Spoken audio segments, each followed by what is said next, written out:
নমস্কার, শুভ সন্ধ্যা সবাইকে। আশা করি সবাই ভালো আছেন। আজকে কথা বলবো রবীন্দ্রনাথ ঠাকুর এবং বিবেকানন্দ দুজনেই একই কথা বলেছিলেন ভারতবর্ষকে ভালোবাসতে। ভারতবর্ষকে ভালোবাসতে বলেছিলেন ভারতবর্ষের উর্বর মাটির জন্য নয়, ভারতবর্ষের ভৌগোলিক অবস্থানের জন্য নয়, কিন্তু ভারতবর্ষের আধ্যাত্মিকতার জন্য। প্রাচীন ভারত যেভাবে তাদের সেই প্রাচীন ভারতের ঋষিমুনিরা যেভাবে মানব জীবনের যে মূল কাজ বা ঈশ্বরকে খোঁজা, পরমাত্মার অনুসন্ধান পাওয়া, এই সমস্ত ব্রহ্মজ্ঞান প্রাপ্ত হওয়া, এই সমস্ত ব্যাপারগুলোকে, এই সমস্ত ধারাটাকে তারা সম্মান দিয়ে গেছেন এবং সেই ধারাটাকেই তারা ভারতবর্ষের এই যে ধারা চলে আসছে, একমাত্র ভারতবর্ষ যেখানে এই প্রাচীন নানা গ্রন্থ মহারাজরা মহারিষিরা লিখে গেছেন, গ্রন্থ রচনা করে গেছেন, কাব্য রচনা করে গেছেন এবং তাদের কাব্যে তাদের গ্রন্থে একই কথা যে ঈশ্বরকে কী করে খোঁজা যায়, ঈশ্বরকে কী করে পাওয়া যায়, আত্মজ্ঞান কী করে হয়, সকাম কর্ম কী, নিষ্কাম কর্ম কী, কীভাবে তাকে ঈশ্বরের প্রধান কাজ, এই মানুষের প্রধান কাজ কী। মানুষের কাজ কিন্তু সকাম কর্মের মধ্যেই আবদ্ধ নয়, মানুষের প্রধান কাজ হচ্ছে নিষ্কাম কর্ম। বিবেকানন্দ বলে গেছেন যে নিষ্কাম কর্ম করতে গেলে যে সাধারণ মানুষরা যারা তারা নিষ্কাম কর্ম একেবারে হয়তো করতে পারবে না, তার জন্যই সকাম কর্মকে কীভাবে সম্প্রসারিত করা যায় তা তিনি বিভিন্নভাবে আলোচনা করে গেছেন, ব্যাখ্যা করে গেছেন, পর্যালোচনা করে গেছেন তার ফলোয়ার্সদের সঙ্গে। তো সেইটার জন্যই তারা মূল সেই ব্যাপারের জন্য, ফিলোসফির জন্য, যে ভারতবর্ষকে বলা হয় যে ভারতবর্ষে যে অদ্বৈতবাদ, যে ঈশ্বর এক এবং অবিনশ্বর, এই যে বলা, এই যে খোঁজ দিয়ে গেছেন আগের প্রাচীন মুনি ঋষিরা, সেইটাকেই ভালোবাসার কথা তারা আমাদের নিজেরাও ভালোবেসেছেন এবং সাধারণ মানুষের জন্য বিভিন্নভাবে এই কথা বলে গেছেন, বলেছেন আরও অনেকে। কিন্তু এই ক্ষেত্রে আমি এখন আজকে দুজনের কথাই করলাম, মানে বললাম যে একদিকে, কারণ দুজনেরই জন্ম বোধহয় আমি পরপর অনেক সময় ভুলে যাই, 1861 এবং একজনের 1863, রবীন্দ্রনাথ এবং বিবেকানন্দ, 2 বছরের ফারাকে এই দুজনের জন্ম। এবার কে আগে কে পরে সেটা আমার এই মুহূর্তে সঠিক মনে পড়ছে না, কিন্তু হ্যাঁ 1861 1863। তো সেই জন্য এই নিয়েই আজকে কথা বলা, যে এই যে ভারতবর্ষকে দিয়ে বিবেকানন্দ বলে গেছেন যে আমার দেশ ও মাতৃকা। যখন দেশ ও মাতৃকা তিনি বলছেন, তখন কিন্তু বলছেন যে ভারতবর্ষের সেই প্রকৃতিকেও তখন তিনি বলছেন আর কি, প্রকৃতির কথা বলছেন, দেশ ও মাতৃকা যখন তিনি বলে সম্বোধন করছেন। আবার যখন তিনি আমার দেশ ভারতবর্ষ যখন বলছেন, তখন শুধুমাত্র ভারতবর্ষ মানে ওই ফার্টাইল সয়েল বা তার জিওগ্রাফিক্যাল কি বলবো যে অবস্থান, সেইটার জন্যই শুধু বলছেন না, সেটা তিনি বলছেন আধ্যাত্মিকতার জন্য। ভারতবর্ষের মতন আর কোনো দেশ নেই যারা এরকমভাবে আধ্যাত্মিকতা নিয়ে এগিয়ে চলেছে, বজায় রেখেছে, সেই ধারাটাকে বজায় রেখেছে, মানুষকে মানে বিভিন্নভাবে তাদের লেখার মধ্যে দিয়ে এই যে জানা, এগোনো, সেই যে ধারাটাকে ভারতবর্ষ সেই প্রাচীনকাল থেকে আজও বজায় রেখেছে। তো সেই বজায় রাখাটার জন্যই তারা ভারতবর্ষকে ভালোবেসে গেছেন এবং ভালোবাসতে বলে গেছেন। সব কিছু এই যে আমরা খুব চট করে আমরা নিজেদের সম্বন্ধে খুব চট করে বলে দিই আমি খুব ভক্ত, বা আমি খুব কি বলবো, আমি খুব মানে মানি, এইসব ব্যাপারগুলো মানি। এইসব ব্যাপার বলতে এই আধ্যাত্মিকতা বলুন, আধ্যাত্মিকতা যদি আমার মনে হয় যারা আছেন এখানেও অনেকেই রিলেট করতে পারবেন। আমি যেটা বলছি যে তার কারণ নিশ্চয়ই সবাই আধ্যাত্মিকতার পথে আছেন, তাই না? আমাদের মতন লোক যারা বলতে বেরোচ্ছে তাদের ভিডিওগুলো দেখছেন আপনারা ধৈর্য ধরে, নিশ্চয়ই আপনার মনেও অনেক প্রশ্ন বা অনেক উত্তর একই সঙ্গে আছে। এবং আমরা সবসময় এই ধরনের ভিডিও দেখি কেন, যে আমি যদি আমার কথা বলি তাহলে ভিডিওগুলো এই জন্যই দেখি তো কী বলছেন, দেখি তো কোন বিষয়টা থেকে একটু আলো পাওয়া যায়, উনি কি টপিক নিয়ে বলছেন, যে কেউ করুক সেই ভিডিও আধ্যাত্মিকতা নিয়ে আমাদের খুব ভালো লাগে। এবং কখনো যদি শুধু এখানেই না, ফেসবুকেই আবদ্ধ নয়, যখন কেউ আধ্যাত্মিকতা নিয়ে কথা বলতে শুরু করে বা মানে এই ধরনের আলোচনা করতে চায়, শুনতে চায়, তাদেরকেও দেখবেন আমরা মানে কোনো অজান্তেই আর ভালোবেসে ফেলি, একটা ভালো লাগা তৈরি হয়ে যায় তারপরে, যে হ্যাঁ সেও ভালোবাসে এই দিকটা। কারণ এই দিকটা এমন একটা দিক, যে দিকটা হচ্ছে খুবই সহজ সরল, আবার খুবই সামনেই রয়েছে। এমন নয় যে এই দিকটাকে খুঁজতে বার করতে হয়, আমরা আধ্যাত্মিকতার মধ্যেই রয়েছি। যা আমি অনেক দিন আগে অনেক পুরনো ভিডিওতে যেটা বলেছিলাম, যে আমরা আধ্যাত্মিকতার মধ্যেই বাঁচছি। বিজ্ঞান বিজ্ঞান বিজ্ঞান মানে হচ্ছে যেটা আবিষ্কৃত হয়েছে, কিন্তু যেটাকে আবিষ্কার করে একটা লোক সমাজে যেটাকে যার একটা ডেফিনেশন দেওয়া হয়েছে, যে এটা হচ্ছে এটা এইভাবে তৈরি হয়। যেমন ধরুন জল, দুটো হাইড্রোজেন একটা অক্সিজেন নিয়ে যে জল হয়, এটা বিজ্ঞান আবিষ্কার করেছে। জল মেটেরিয়ালটাকে আবিষ্কার করেনি, জল মেটেরিয়ালটা প্রথম থেকেই ছিল। তো এই যে গাছ, কোনটা কী গাছ, কোনটা ঔষধি গাছ, কোনটা ফসলের গাছ, কোনটা কী গাছ, এগুলো তো মানুষই একটু করে এবং আবিষ্কার করে গেছে, এবং এইটার সম্বন্ধে লিখে গেছে। তবেই না আমরা জানতে, পরবর্তী যে মানব জন্ম হয়েছে তারা জানতে পেরেছে কোনটাকে কি বলে, কোন গাছ ভালো, কোন গাছ কি, এই সমস্ত বিষয়গুলো। এই যে সূর্য, চন্দ্র, এগুলো এমন নয় যে মানুষ আবিষ্কার করেছে মানে একদম ছিল না, খুঁড়ে বার করেছে আকাশের খুঁজে, সেরকম না, ছিল এগুলো। কিন্তু এগুলোকে আবিষ্কার করা, অর্থাৎ এটা সূর্য, এখান থেকে আলো বেরোয়, কত ইয়েতে আলো বেরোয়, কীভাবে এটা ঘুরছে, কোন দিকে ঘুরছে, ঘোরার জন্য কি কি ঘটনা ঘটছে, এই যে এটা বিজ্ঞান আবিষ্কার করছে। কিন্তু সে প্রথম থেকেই ঘুরছে, এমন নয় যে হঠাৎ করে ঘুরতে শুরু করেছে বা মানুষ তাকে ঘুরিয়ে দিয়েছে, কতটা স্পিডে ঘুরছে বলে মানুষ করছে না, মানুষ এগুলো করেনি। মানুষ কী করছে, আছে জিনিসটা, সেটা কি, সেইটা সমস্ত মানব জগৎকে জানানোর জন্য সেটা আবিষ্কৃত হয়েছে। বিজ্ঞান হচ্ছে যেটা আবিষ্কৃত হয়েছে সেইটা হচ্ছে বিজ্ঞান। তার মানে এটা নয় যে বিজ্ঞান মানে আধ্যাত্মিকতার, কেন, আধ্যাত্মিকতাই বিজ্ঞান, আবার বিজ্ঞানও আধ্যাত্মিকতা।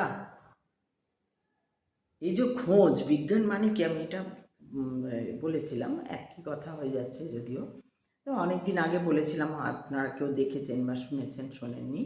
বিজ্ঞান এই যে খোঁজটা কি, খোঁজটাই মানুষ ধরিয়ে দিয়ে গেছে মানুষের ভেতরে, পরবর্তী প্রজন্মকে যত দিন গেছে এই খোঁজটা ধরিয়ে দিয়ে গেছে। খোঁজ কি করে করতে হয়, কাকে খোঁজ বলে, কি খুঁজবো আমি, কেন খুঁজবো আমি, এই সমস্ত উত্তর কিন্তু এই দেওয়া আছে বেদে।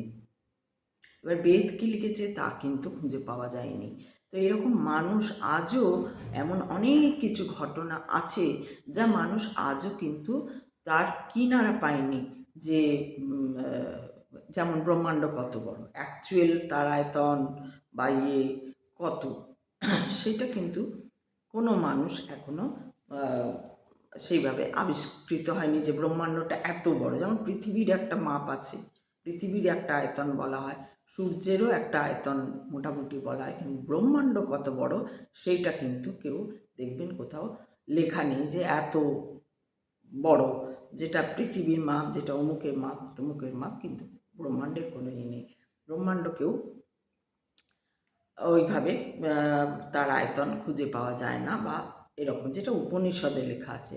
আবার উপনিষদও লিখে যাচ্ছেন কারা কারা না, বিভিন্ন রকম মুনি ঋষিরা, তাদেরই কথাগুলো সেইখানে ধীরে ধীরে লেখা হতে হতে পরবর্তী ক্ষেত্রে এই উপনিষদ লেখা হয়েছে। এইবার যারা আমাদের প্রজন্ম বা মানুষ এসছে, মানুষের যখন বুদ্ধি হয়েছে, মানুষের যখন খাওয়া পড়া হয়েছে, পেট ভরেছে, যখন সব মোটামুটি একটা মোটামুটি একটু শান্তিভাবে মানুষ যখন থাকতে শুরু করলো, তখন মানুষের মনে প্রশ্ন জাগতে শুরু করলো যে কেন আমরা এরকমভাবে, এটাকে কি বলে, ওটাকে কি বলে, কেন আমরা আমরা এরকম, কেন আমরা কে, অ্যাকচুয়ালি আমরা কোত্থেকে এলাম, এই যে খোঁজ, এটা হচ্ছে বিজ্ঞান। তো বিজ্ঞান আর আধ্যাত্মিকতার খুব একটা অমিল নেই। বিজ্ঞান হচ্ছে যেটা খুঁজে বার করে দিয়ে সমাজ কে লোক সমাজে প্রচার করা হয়েছে, জানানো হয়েছে যে দেখো এটাকে বলে অমুক, এইটা ধান গাছ, এইটার মধ্যে ধান হয়, গমের মধ্যে ধান পাওয়া যাবে না, গমের মধ্যে গম পাওয়া যাবে, ধানের মধ্যে ধান পাওয়া যাবে, পেঁয়াজের মধ্যে পেঁয়াজই হবে, আলুর মধ্যে আলু হবে, কারণ না এর মধ্যে এই গুণ আছে, কী আছে তার মধ্যে, কি কি জিনিস দেওয়া হচ্ছে, কোন মাটিতে এগুলো হয়, কতটা জল লাগে, কার চা গাছে কতটা জল লাগে, ধান গাছে কতটা জল লাগে, অন্যান্য ফসল, এই যে সমস্ত যে খুঁজে বার করা হয়েছে, এইটা হচ্ছে বিজ্ঞান। আর এই যে মানে সমস্ত যে গোটা ব্যাপারটা, সেইটা হচ্ছে আধ্যাত্মিকতা। তো সেই আধ্যাত্মিকতার জন্যই ভারতবর্ষকে এনারা ভালোবেসে, নিজেরা ভালোবেসেছিলেন এবং ভালোবাসতে বলে শিখিয়ে দিয়ে গেছেন যে কী করে ভালোবাসতে হবে, অর্থাৎ কী করে নিজেকে খুঁজে বার করতে হবে, সেই ধারাকে বজায় রাখতে হবে কী করে। এবং সেই জন্যেই এই সমস্ত, এবং সেটা শুধু এনারাই নয়, আগের থেকেই চলছে। যেমন আমরা গীতা বা মহাভারত পড়ছি, যে এদের কথা আলাদাভাবে বলতে গেলে এইগুলো বলতে হয়। তো আরও এদের সম্বন্ধে তো আরও অনেক কিছু, অনেক রকম, মানে সব রকম আমাদের আমাদের রবীন্দ্রনাথকেও কিন্তু একজন শুধুমাত্র কবি নয়, তিনি একাধারে একজন ফিলোসফারও বলা হয় তাকে। এবং সাহিত্যিক, কবি, লেখক, সব কিছুই তিনি করে গেছেন। তাকে দূরদৃষ্টি সম্পন্ন মানুষও বলা হয়, তাকে একজন ফিলোসফার বলা হয়। তো যেমন নেতাজিও কিন্তু সেই অর্থে, নেতাজিকেও, যার জন্যই তো নেতাজি সুযোগ বুঝে নিজেকে সরিয়ে নিতে পেরেছিলেন সেই সময়টা, কারণ তিনি বুঝতে পেরে গেছিলেন যে কোনোভাবে তাকে বাঁচতে দেওয়া যাবে না। তো যেহেতু এটা কমপ্লিকেটেড এবং অনেক রাখে, সেই জন্য এটা নিয়ে সেরকমভাবে আলোচনা করাই যায়, অনেকেই করছে এখন, তো করাই যায়, কিন্তু ওই আর কি, ওইটুকুই। সবাই জানে যে, সবাই না, যারা খোঁজ করেছে তারা সঠিকটা জানে, যারা খোঁজ করেনি বা এই যে সাধারণ কিছু মানুষ আছে, একদমই এতই সাধারণ, তাদের কোনো দিন ইচ্ছেও জাগে না কথা বলার, যে নেতাজির কী হলো, বা যে কোনো জিনিস, রবীন্দ্রনাথই বলো, রবীন্দ্রনাথের গান, বিশেষ করে রবীন্দ্রনাথ, যার গান হচ্ছে, যিনি আজকের ডেটেও বহু মানুষ এরকম আছে ভারতবর্ষে আমাদের, বা বাইরেও, দেখবেন বাইরেও এখন আছে যারা গেছে, বাঙালিরা যারা রবীন্দ্রনাথকে চেনে, ইভেন শুধু বাঙালি বলবো না, নন বেঙ্গলিরও যারা রয়েছে, তারাও কি করে, অন্য গান টান শেখা হলে রবীন্দ্রসঙ্গীত তারা কিন্তু গাইবেই জীবনে একটা না একটা না। যেমন দেখবেন মৈথিলি ঠাকুর ছোটোর থেকে জাগরণের গান ইত্যাদি এইসব করে ভজন ইত্যাদি করে বড়, যদিও ও ক্লাসিক্যাল খুবই ভালো আয়ত্ত করেছে, কিন্তু দেখবেন ও অনেকগুলো রবীন্দ্রসঙ্গীতও করেছে। শুধু মৈথিলী ঠাকুর বলে না, ভারতবর্ষের বাইরে থেকেও কোনো আফ্রিকানকে দেখবেন সে রবীন্দ্রসঙ্গীত করছে, বা কোনো অন্য কোনো দেশেরও দেখবেন যে দুজন আছে ফ্রান্সের বোধহয়, তারা খুব দুই ভাই, তারা খুব সুন্দর প্রোগ্রাম করে রবীন্দ্রসঙ্গীতের উপরে। তো তাদের দেশেই করে, কিন্তু যারা সেখানে ভারতীয়রা আছে তারা প্রোগ্রাম করে, তারা আসে, তারা শুনে। তো এটাই হচ্ছে কথা যে রবীন্দ্রনাথ এমন ভাব, এমন এত ভেতরে ঢুকে, মানুষের এত ভেতরে ঢুকে তার ভাবকে প্রকাশ করে গেছেন, শুধুমাত্র যে প্রচুর মানুষের আজকে তাদের পেট চলে ওই রবীন্দ্রনাথের উপরে দাঁড়িয়ে। অর্থাৎ রবীন্দ্রসঙ্গীত শিখিয়েও অনেক টিচার আছেন যারা শুধুমাত্র রবীন্দ্রসঙ্গীত শেখান, অন্য কোনো গান হয়তো সেরকমভাবে, মেন তার ধারাটা হচ্ছে রবীন্দ্রসঙ্গীত শেখানো, তারপরে অন্যান্য গানও হয়তো তিনি গান বা কিছু।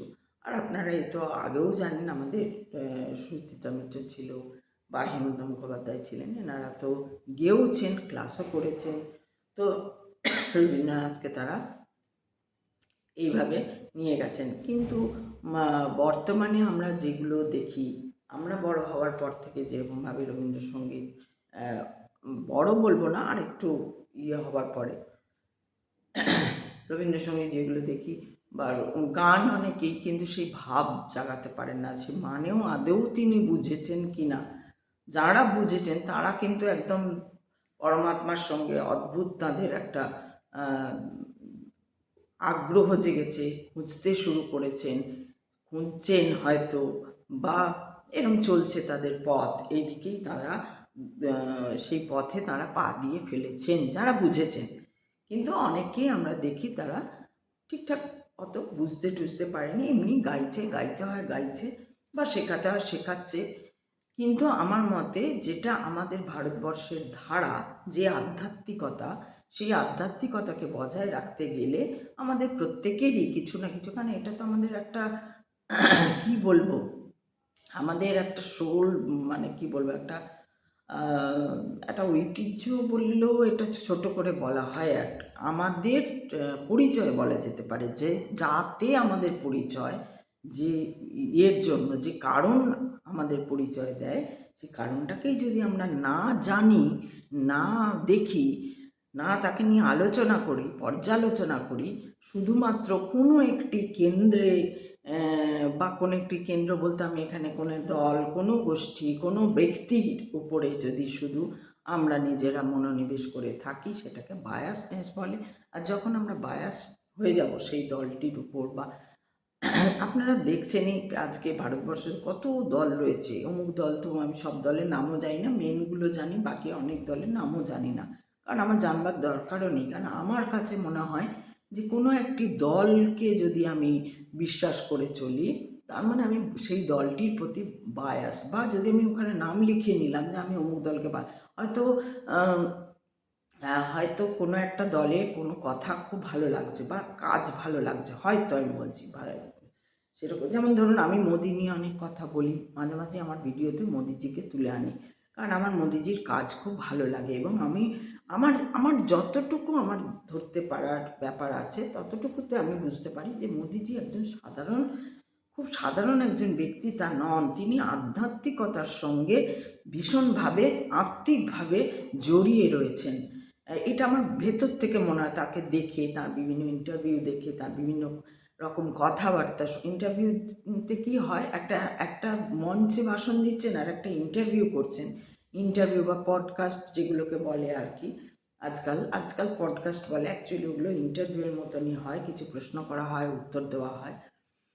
তো সেই যে মোদিজিকে আমি যেহেতু দেখেছি যে হ্যাঁ উনি ওনাকে আধ্যাত্মিকতার মানে বজায় রেখে উনি দেশের কাজ করছেন বলে আমার মনে হয়েছে, সেটাখানে আমি বলা যায় না, ভুলও হতে পারি বা কী হতে, কিন্তু আমার হয় না, এক একজনকে দেখলে মনে হয় না সেই রকম মনে হওয়া।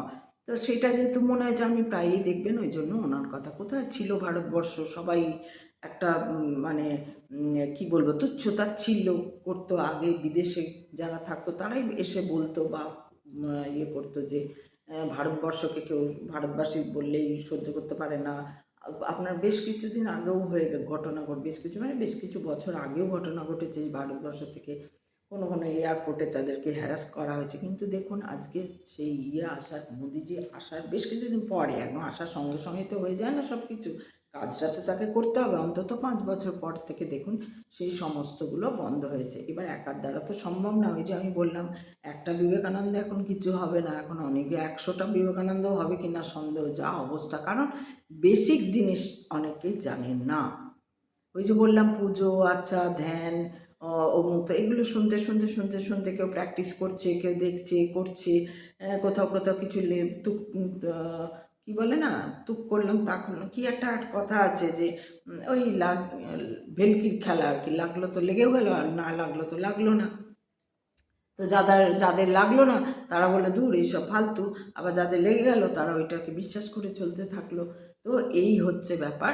এবার সেই জন্য আমার যেমন মোদিজিকে আমার মনে হয়েছে ব্যক্তি হিসাবে, যে আমি যত তার ইন্টারভিউ দেখেছি, তার চলা, তার বলা, দেখবেন একটা আলাদাই যেন একটা জ্যোতি বেরোয় যখন চলেন, একটা আলাদা অরা, মনে হয় যে হ্যাঁ কিছু একটা বটেই ভদ্রলোক।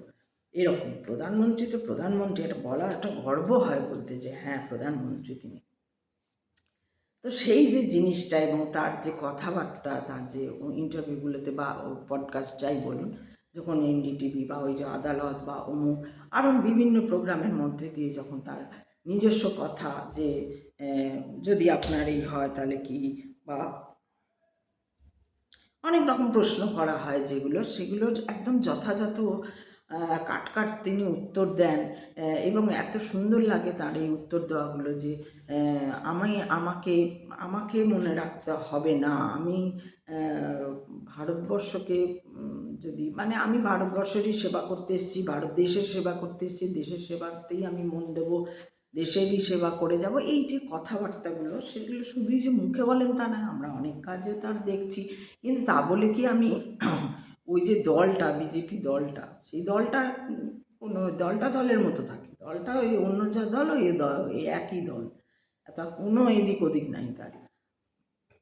তো সেই জন্য আমার মতে, আমি যেমন কোনো দলের বা কোনো ব্যক্তি, কোনো ইনস্টিটিউশনের ওরকম ভাবে আমি মনে করি না সেটা। আমার মনে হয় যদি ওটা হয়ে গেলাম, এটা যদি আপনারাও রিলেট করতে পারেন, আপনারা দেখবেন যদি আপনি কোনো একটা দলের হয়ে কথা বলেন আর কি, যে অমুক দলটাকে আপনি সাপোর্ট করেন, ভোট তো দেন একটা, এবার সেই জন্য আপনি অমুক দলটাকে সাপোর্ট করছেন, তখন দেখবেন আপনি ওই দলটাকে সাপোর্ট করতে করতে ওটা অভ্যাসে দাঁড়িয়ে যায় আপনার, এবং তখন আর এই মশা, তখন আর কি হয়, তখন ওই কী বলে, ওই অন্য দলটাকে তখন খারাপ লাগতে শুরু করে। আর আমি অনেক দিন আগে, অনেক বছর আগে, ধরে নাও অনেক বছর আগের কথা বলছি, আমার একবার মনে হয়েছিল যে আমি যদি একবার নামতে পারতাম, তো একটা দল তখন উঠছিল সুন্দরভাবে এবং উঠেও এসেছিল, এই এখনকার দলটাই বোধহয়। তো আমি ভাবছিলাম এই যে সবাই, না তার আগের দলটাও যে ছিল, সবাই সবসময় এই দল ওই দলের নিন্দে করছে, দেখবেন আপনারা এই দল ওই দলের নিন্দে করছে, আর কোনো কাজ নেই তার, কোনো কাজ যে আমরা এই করেছি, আমরা এই করতে, ভারতবর্ষের সাধারণ মানুষের কাছে আপনারা বলতে পারবেন কোনো নেতা, কোনো মন্ত্রী, কোনো দলের, সে যে কোনো দলের হোক, কেউ বলেছে যে দেখুন আমরা এই যে একটা ভারতবর্ষের এই অমুকটা ছিল, বা আমরা ভারতবর্ষ ছাড়ো, যা রাজ্যে তার অঞ্চলে যে বিধায়করা থাকে, আমরা তো জানি না কি বিধায়ক, কি কাউন্সিলর, কি, এমনকি আমাদের কাছে কোনো পরিষ্কার একটা রিপোর্ট নেই যে বিধায়কদের কী কী কাজ, সাংসদের কী কী কাজ, অমুকের কী কী কাজ, কাউন্সিলরের কী কী কাজ। আমরা জানি কাউন্সিলর যদি কোথাও একটা কার্ড ফার্ড কিছু সই করতে হয়, তো কাউন্সিলর গেলে ওটা সার্টিফিকেট নিয়ে গেলে সই করে দেন না কি একটা, এরকম, বা ধরুন রেশন কার্ড করাতে যাচ্ছেন, তখন কাউন্সিলর বলে দেবে হ্যাঁ এখানেই জন্ম, এখানে এই ব্যাপার, এর বাবার জন্ম বা এর জন্ম, যাই হোক কিছু একটা বলে একটা সার্টিফিকেট দেয়, সেটাতে সই করে দেয়, এই হচ্ছে কাউন্সিলর। আর যে কী কাউন্সিলরের কাজ, আর কি কি করা তার সে সত্যিই করছে কি না, এইগুলো কোথাও একটা দলগুলো কি করে যাতে সাধারণ মানুষের দিকে না তাকায়, তার জন্য কি করে, এগুলো সব স্ট্র্যাটেজি চলে তাদের। তাই জন্য কী করে, সব সময় একটা ঘটনা ঘটিয়ে একটা মারপিট, অমুক তসুক, আগুন লাগিয়ে দিল, অমুক করে দিল, আর শুধু অন্য দলের নিন্দে, শুধু অন্য দলের নিন্দে। সিপিএম যখন ছিল তখন তখন তো বিজেপি ছিল কি আমি জানি না, তখন অন্য দলগুলো নিন্দে করতো, আবার এখন তৃণমূল এসছে, তাদের দেবে না, আর কোনো কাজ নেই, শুধু লোকের নিন্দে করা, শুধু বিজেপি লোক মানে ওই বিজেপি বা অমুক বা তসুক। আগে যখন প্রথম প্রথম ফেসবুক করতে শুরু করলাম, রাজনীতির সঙ্গে একটুখানি ভেবেছিলাম যে দাঁড়াবো টাড়াবো, তো ওই যেটা বলতে যাচ্ছিলাম ভুলে গেলাম। তো আমার তখন মনে হয়েছিল আমি যদি একবার দাঁড়াই, আমি বিরোধী দলকে মানে যে যে দলটা জিতে আছে সে তো জিতে আছে, যে দলটা জেতেনি বিরোধী দল যে, তাকেও আমি জিতে দিতে পারি, এত আমার মধ্যে কনফিডেন্ট ছিল। কিন্তু ঢুকেও ছিলাম মিটিং ফিটিং যেতাম, করতাম, কিন্তু আমি তখন খুব অসুবিধার মধ্যে ছিলাম। তো অসুবিধার মধ্যে ছিলাম এবং খুব নোংরামও দেখেছি, সেই জন্য আমি বারবার বেরিয়ে এসেছি। 2বার না 3বার আমি চেষ্টা করেছিলাম, করিনি একদম তা না, এমনি প্রথমে তো ঢোকা, কিন্তু র্যাগিং হয়, প্রচণ্ড র্যাগিং হয়। এইসব প্রথম ঢুকলে খুব র্যাগিংয়ের মতোই জিনিসটা, অনেকটা র্যাগিংয়ের মতোই হয়। ওকে তোমাকে কোনো টাইম দেবে না, যখন খুশি ডাকবে সব সময়। আর আমার তখন তো খুবই খারাপ অবস্থা। আর ওরা কি বলে আমাকে ডেকেছিল যে না আপনি তো খুব জানেন, আমার বাবাকেও সবাই চিনতো ওখানে, তো তার মেয়ে হিসাবে আপনি যাবেন করবেন, আপনাদের তো বেরিয়ে আসতে হবে, বা যাক ভালোই হবে আমাকে বলেছে। তারপরে গিয়ে দিকে ও বাবা এসব কিছু না, তোমাকে রোজ ওই অমুক মিছিলে যেতে হবে, তমুক ওই জায়গায় করবে, আর তোমাকে বলতে টলতেও দেবে না, কিছু না, দাঁড়িয়ে থাকতে হবে, মানে ওই আর কি, মানে যেটা আমি দেখলাম যে না এইসব করে আমার কোনো লাভ নেই। আর আমার তখন যাই হোক সেটা আর বলছি না, যে আমার মনে হয়নি, কেন মনে হয়নি, কেন আমি সেই লোক দেখলাম না, কারণ সে জ্ঞানই নেই তার, যে দল করছে তার, যে যে শুধু যে মেন জায়গায় রয়েছে তারই বুদ্ধি থাকতে হবে তা না, তাকে যে আমার দলে 6টা লোক থাকবে, 6টা লোককেই বুদ্ধিমান হতে হবে, তবেই আমি বাঁচবো, নাহলে আমি টানা নানা নানা করে চালিয়ে গেলাম কিছুদিন, তারপরে আর বাঁচতে পারবো না।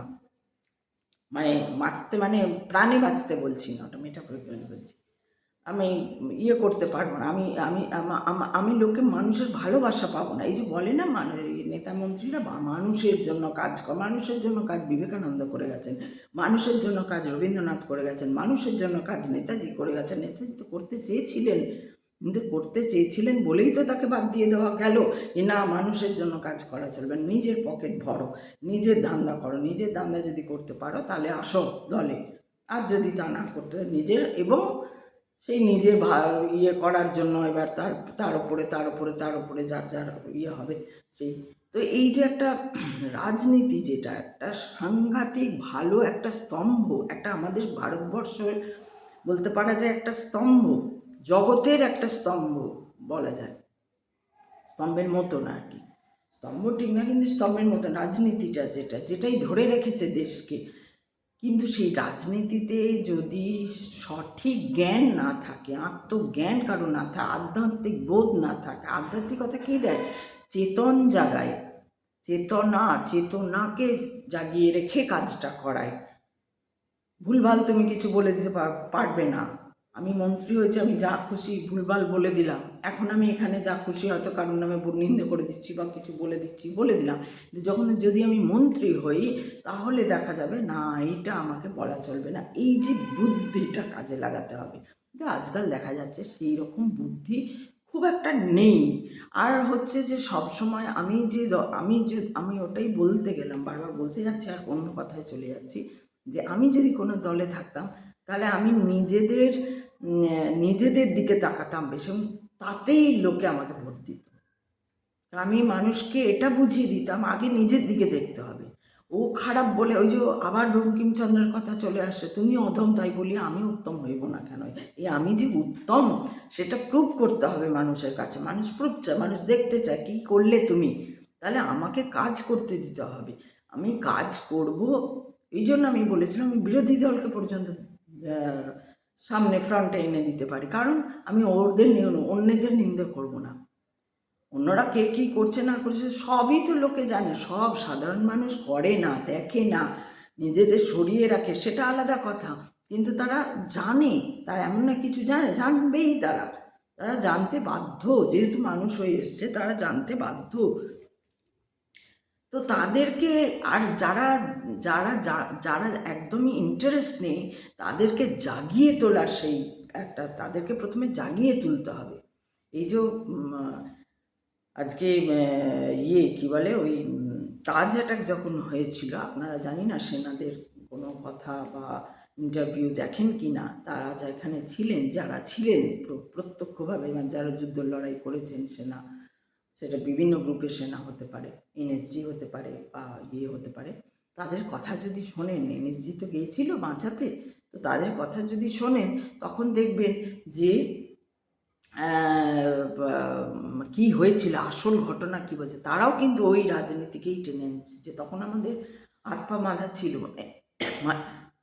ওনার কথা শুনে আপনারা বুঝতে পারবেন সেখানে যা ঘটেছে, যে ম্যাক্সিমাম মানুষ যে মারা গেছে এই রাজনীতির জন্য, এই লোকাল রাজনীতির, মানে পার্টিবাজির জন্য, লোকাল বলবো না, অল ওভার যে রাজনীতি হচ্ছে তার জন্য অনেক মানুষ মানে মারা গেছে। কি না আমাকে জানাতে হবে, আমি যাব, আমি করব।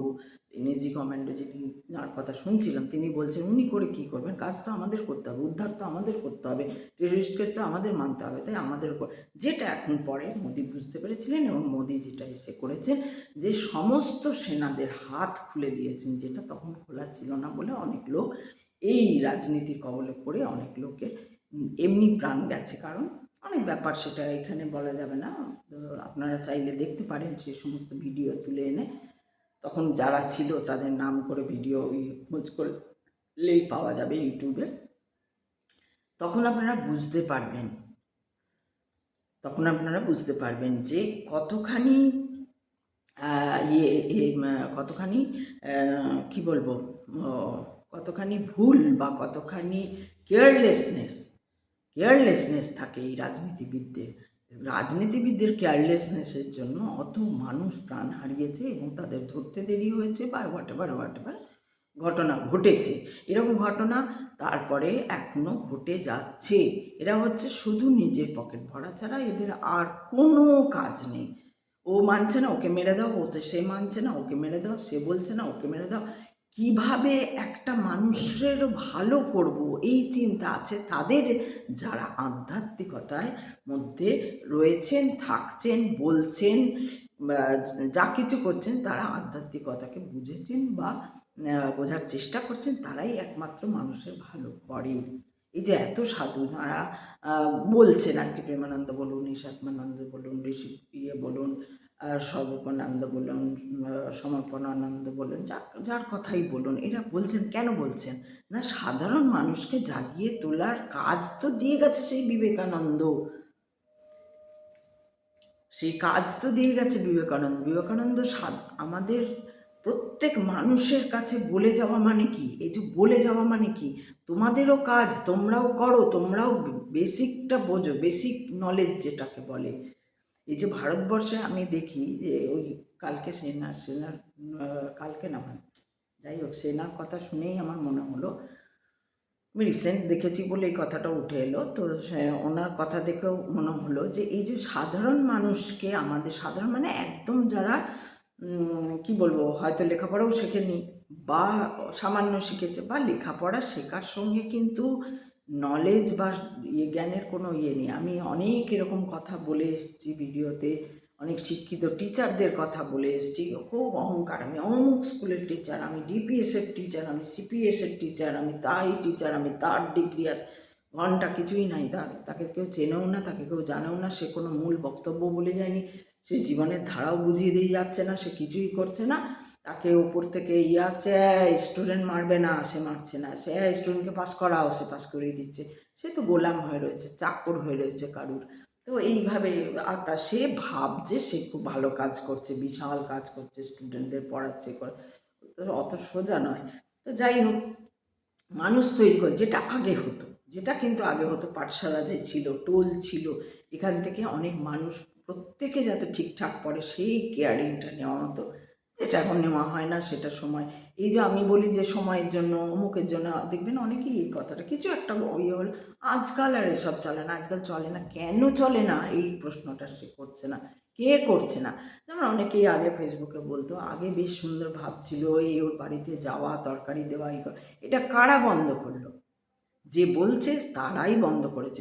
ম্যাক্সিমাম তো ফেসবুকে এটা দেখা যায়, যে ভালো কথা বলছে সেই ওই ভালোটা মানে না। যে ভালো কথাটা বলছে, পোস্ট দিয়েছে, একটা যে কোনো ভালো কথা, এই যে মানুষ আগেকার মতো নেই, এই নেই, ওই নেই, আগে কত এই ছিল, আগে কত, সেই মানে না। সেই তার ছেলে মেয়েকে বলছে কেউ এলে দেবে না, ম্যাক্সিমাম ক্ষেত্রে এরকম দেখা যায়। আমি তো সবসময় বলি যে আমার যে খারাপ সময় দিয়েই আমি শিখেছি, জীবন দেখতে শিখেছি। আমি দেখেছি কারা দিয়ে গেছে, কারা দেয়নি। তখন এই যারা বড় বড় কথা বলতো তাদের কাছে বলতো আমাকে হেল্প করবেন, আমার এই এই অবস্থা, আর কথাই বলেনি। হ্যাঁ, ব্লক করে দেয়নি বা এই করেনি, কিন্তু কথাই বলেনি, আর পাত্তাই দেয়নি কোনো। আর তারা দেখি, এখনও দেখি তারা আছে, এবং খুব বড় বড় কথা বলে লেখে আর কি, তারা পোস্ট দেয় এরকম। তখন আমার মনে হয়, আমি আর তাদের কিছু বলি না, কিন্তু আমি ভাবি যে এরাই বড় বড় পোস্ট দেয়, অথচ একদিন আমার যখন এরকম অবস্থা ছিল এদেরকে ডেকে পাইনি। তো এইগুলোর থেকে কি জানছি আমি, যে ও আচ্ছা, যারা করে না তারাই বলে, যারা করে তারা তো করছে না, যারা করে তারা তো করছে, তারা কাজ করছে। বিবেকানন্দ কাজ করেছেন, নেতাজি কাজ করেছেন, রবীন্দ্রনাথ করেছেন, রবীন্দ্রনাথের লেখার মধ্যে দিয়ে, তিনি লেখার মধ্যে দিয়ে আগুনও ছুটিয়েছেন। উদ্ভ্রান্ত সেই আদিম যুগে যে তাঁর আফ্রিকা লেখা, এবং এই যে বলছেন হায় ছায়াবৃতা কালো ঘোমটার নিচে ইয়ে ছিল তোমার রূপ, তোমার উপেক্ষার আবিল দৃষ্টিতে, এই কথাটা কি? এই কথাটাই তো একটা সাংঘাতিক, মানে একদম যেন বলে না, সব কিছু খুলে নিয়েছে মানুষের। আজকের ডেটেও ওই কথাটাই খাটে, হায় ছায়াবৃতা কালো ঘোমটার নিচে, আরে ভুলেই যাই আমি বলবার সময়, তোমার তোমার আবির রূপ, উপেক্ষার আবিল এলো ওরা লোহার হাত করি নিয়ে, নখ যাদের তীক্ষ্ণ তাদের এমনি, তোমার নেকড়ের চেয়ে এলো মানুষ ধরার দল। উফ, কি লিখে গেছেন রবীন্দ্রনাথ, কি লিখে গেছেন! এলো মানুষ ধরার জল গর্বে যারা অন্ধ, তোমার সূর্য হারা অরণ্যের চেয়ে। ওহো, কি কি কি বলে গেছেন! এই এই ভাব, এই কথা কে আনতে পেরেছে, আর কে বোঝাতে পেরেছে এইভাবে? এই তো সেই মানুষ ধরার দলই, এই রাজনীতি দলগুলো এখন মানুষ ধরার দল। আসো ডিম ভাত খাওয়াবো, আসো অমুক বিরিয়ানি দেবো, আসো তমুক দেবো, আসো প্রাইজ চাও, প্রাইজ নেবে, প্রাইজ নেবে, প্রাইজ নেবে, প্রাইজ নেবে। কি বলছে আমাদের মুখ্যমন্ত্রী, কি বলছেন?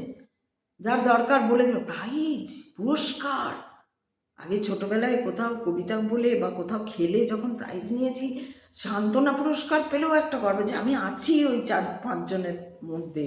5 জন যখন হয়ে যেত তখনই ফার্স্ট সেকেন্ড থার্ড, কোথাও কোথাও ফোর্থ ধরতো, আর নাহলে ফোর্থ ফিফথের মধ্যে হলে ওটা সান্ত্বনা পুরস্কার ছিল, বা থার্ড হলে, সেকেন্ড হলে, ফার্স্ট হলে, যে যাই হয়েছি, যেখানে যেটাই হতে পেরেছি, সেই যে প্রাইজ নেবার সময়, বা অভিনয় জগতে আমি তো প্রচুর নাটকে করেছি, এবং প্রচুর নাটকেই, সব নাটকেই প্রায় ফার্স্ট হয়েছি, এবং প্রাইজ যখন নিতে উঠেছি, ওই যে অডিয়েন্সের হাততালি, সেটা একটা অদ্ভুতই, মানে যেন ভেতরে শিহরণ তৈরি করা, আনন্দের শিহরণ, একটা সেই আত্মবোধ জেগে ওঠার মতন শিহরণ। তো সেই যে তৈরি করে, সেই পুরস্কার নিতে ওঠা, আর আসো আসো তোমায় কার চাই বলো, নাও পুরস্কার নাও, কেন না, ভোট আসছে, তুমি আমাকে ভোটটা দিও। আর যেই তুমি একবার নিয়ে নেবে পুরস্কার, ও তোমার নাম ঠিক লিখে রাখবে একদম লাল কালির দাগ দিয়ে, এই দেখো নজর, সিসিটিভি ক্যামেরা লাগিয়ে দেবে তোমার পিছনে, এই করো আর সেই করো, আর সেই করতে হবে, সেই করতে হবে, নিচ্ছে মানুষ, নিচ্ছে মানুষ, তাতেও নিচ্ছে। এরকমভাবে যারা নিচ্ছে তারা নাকি নিজেদের জ্ঞানী বলে। আমি তো অবাক হয়ে যাচ্ছি, এরা জ্ঞানী? নাট্যকাররা তো শুধু যে ধরুন কোনো সিনেমা, যেখানে সিনেমা দেখিয়ে যে নাটক ইয়ে হচ্ছে, অভিনেত্রী, অভিনেতা, তারা তো একরকম, কিন্তু যারা নাট্যকার তারা রীতিমতো পড়াশোনা করতে হয়, রীতিমতো পড়তে হয় তাদের, শুধুই নাটক পড়া না, নাটক পড়া, নাটক দেখা, সেই চরিত্রগুলোকে পড়া, জানা, প্রচুর বই পড়তে হয় তাদের। তারা তো শিক্ষিত, তারা পর্যন্ত গিয়ে ওইখানে মানে পুরস্কার নিতে উঠে যাচ্ছে।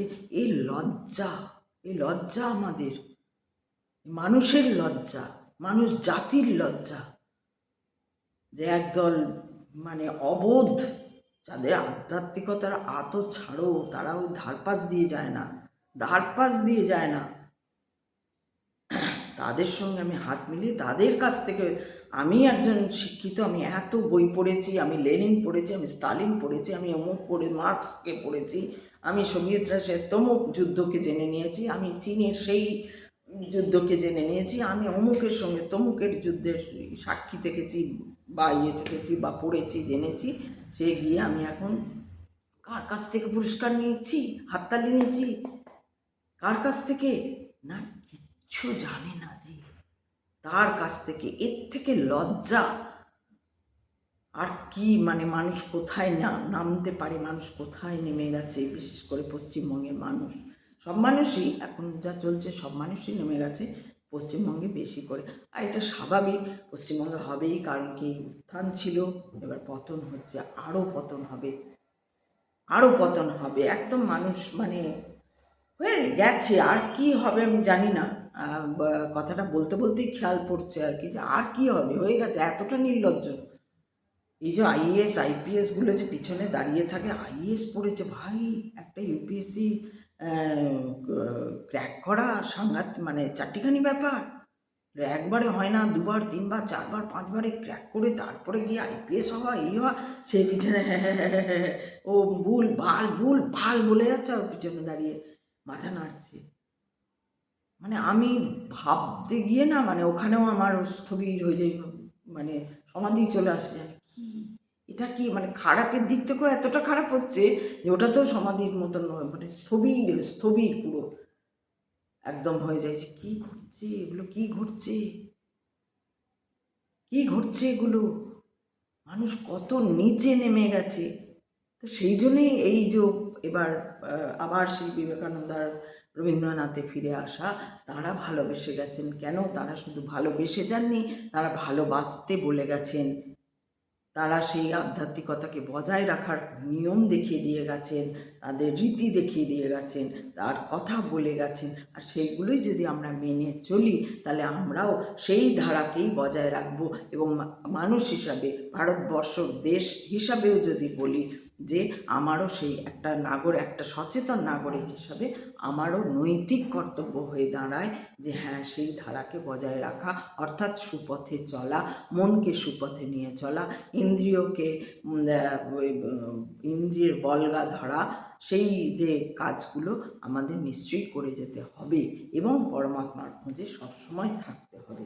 এটাই আজকে আমার বলার কথা ছিল। আজকে এইটুকু বললাম।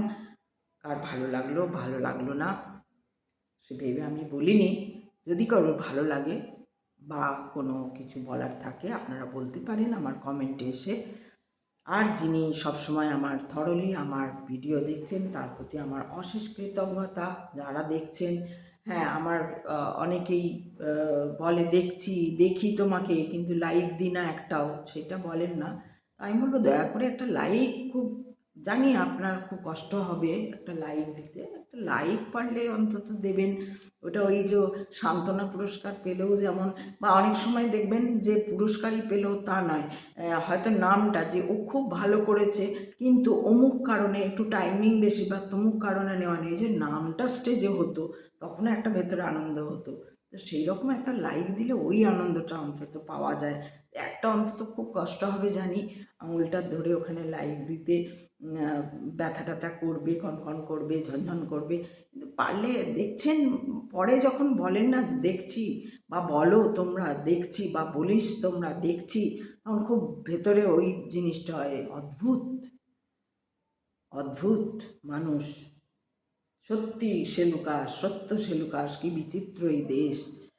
তো দেশের প্রতি ভালোবাসা রাখুন, নৈতিক দায়িত্ব আমাদের সবার প্রতি আছে, আমরা সবাই সচেতন নাগরিক হিসাবেই থাকা উচিত আমাদের। এবং দেশে কি হচ্ছে, রাজ্যে কি হচ্ছে, এই কথাগুলো আমরা কিছু করতে পারবো না, অন্তত জানবো, দেশ, পৃথিবী, ব্রহ্মাণ্ড সব কিছুই, যার জন্যই তো আমাদের জন্মটা হয়েছে। জানো জানো, খোঁজো, জানো। এত লক্ষজনই পরে একটা মানুষ জন্ম হয়েছে, এই মানুষ জন্মের মধ্যেই তো কাজটুকু করে যেতে হবে, আর তো সময় নেই। এরপরে আবার কি হবে না হবে কিছুই জানা নেই আমাদের। অন্তত এইটা যদি কিছুটাও করে যেতে পারি, এই যে আমি এটুকু করছি, এরপর যদি আমি কোনোদিন মরে যাই, তাহলে বলে যাক, আমি যেটুকু পেরেছি সেটুকু করে দিয়েছি, আমি যেটুকু পেরেছি সেইটুকু অন্তত করে দিতে পেরেছি। তো এটাই আমার ভালো লাগবে, আনন্দ লাগবে, এইটাই আর কি। আর সবাই ভালো থাকবেন, ভুল ত্রুটি হলে অবশ্যই মাফ করে দেবেন, এবং কিছু বলার থাকলে অবশ্যই কমেন্টে বলবেন। কষ্ট লাগলেও একটা লাইক দেবেন যদি দেখেন কেউ, তাহলে ভালো লাগবে, ওই সান্ত্বনা পুরস্কারের মতন। খুব ভালো থাকবেন। আজকে এখানে ভিডিও শেষ করছি, কাল আবার আসবো। সবাইকে অনেক অনেক শুভেচ্ছা, অনেক অনেক ধন্যবাদ যারা আমার সাবস্ক্রাইবার হচ্ছেন এবং যারা মন দিয়ে আমার ভিডিও দেখছেন, শেষ পর্যন্ত দেখবেন। এটা যদিও শেষের দিকে কেউ দেখেন না বলে এটা শোনা যাবে না, কালকে আবার প্রথম দিকে বলে দেব। আর যিনি থরলি দেখছেন তাকেও আমার অনেক অনেক ধন্যবাদ, এবং তিনি দেখছেন, তার সঙ্গে লাইক দিচ্ছেন, তার সঙ্গে কিছু না কিছু কমেন্টে থাকছে। ওম নমঃ পার্বতী পতয়ে হর হর মহাদেব, শিব শম্ভু। ভালো থাকবেন।